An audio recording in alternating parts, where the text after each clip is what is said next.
I'm Brittany Lewis with Forbes Breaking News. The House Judiciary Committee held an emergency markup Thursday on the Protecting Our Kids Act. During the meeting, Congresswoman Lucy McBath directly quoted from former President Trump's support of red flag laws. A poll directly after the Uvalde shooting found 65% of registered voters backed stricter federal gun laws. This was up from 60% less than a week before, which came after the shooting in Buffalo, which killed 10. Here's more from the Georgia Democrat. Oppose this amendment. Gentlelady is recognized. First, I'd like to say we know that 19 states, including the state of Florida, has a form of red flag laws statewide. President Biden and both President Trump both support these laws.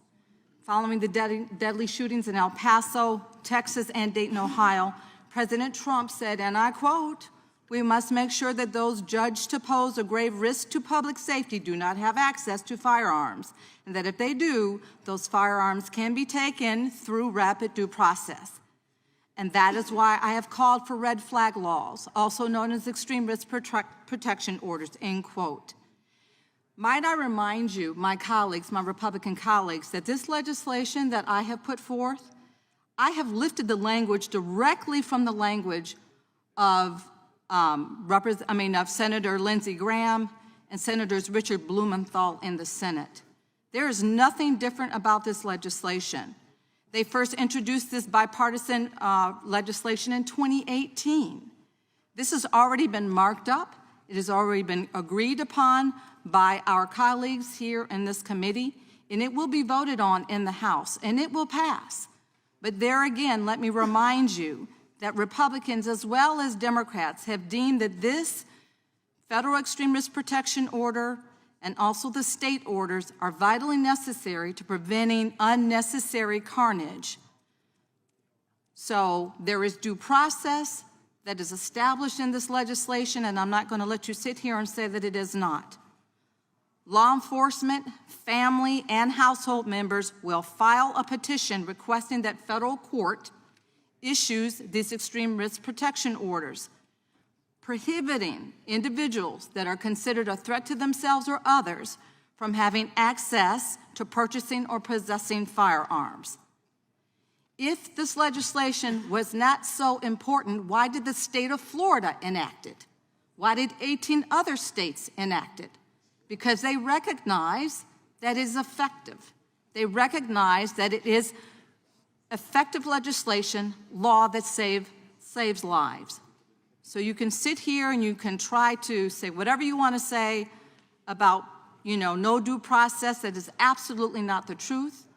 This legislation has shown in many, many instances and all the research and data that has been established to substantiate that any state, and I heard something that was contradictory earlier, but states that actually have federal extreme risk protection orders or statewide orders have reductions, massive reductions in what are considered,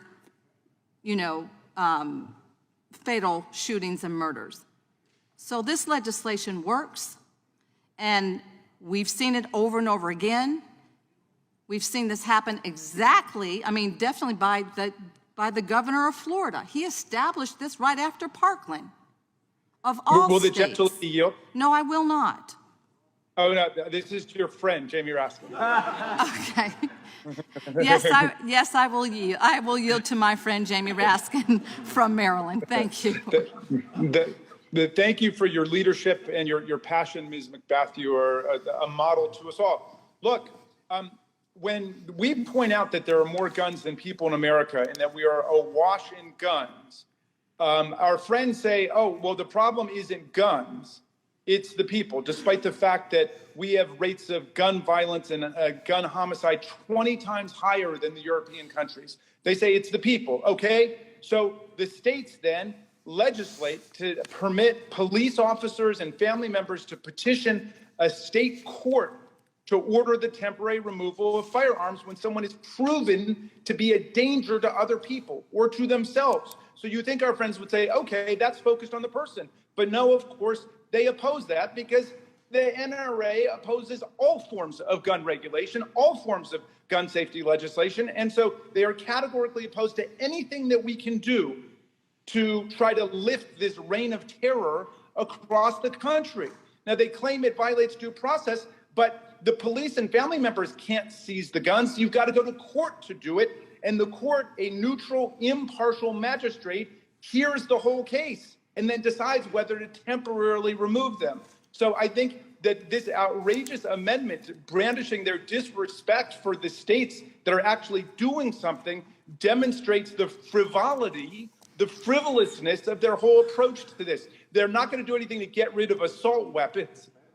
They claim that that violates the Second Amendment, and then they won't do anything that allows the states to pass laws that actually try to target people who have proven themselves to be a danger to other people. So I thank you, Ms. McBath, for your leadership, and I yield back to you. Gentlelady's time has expired.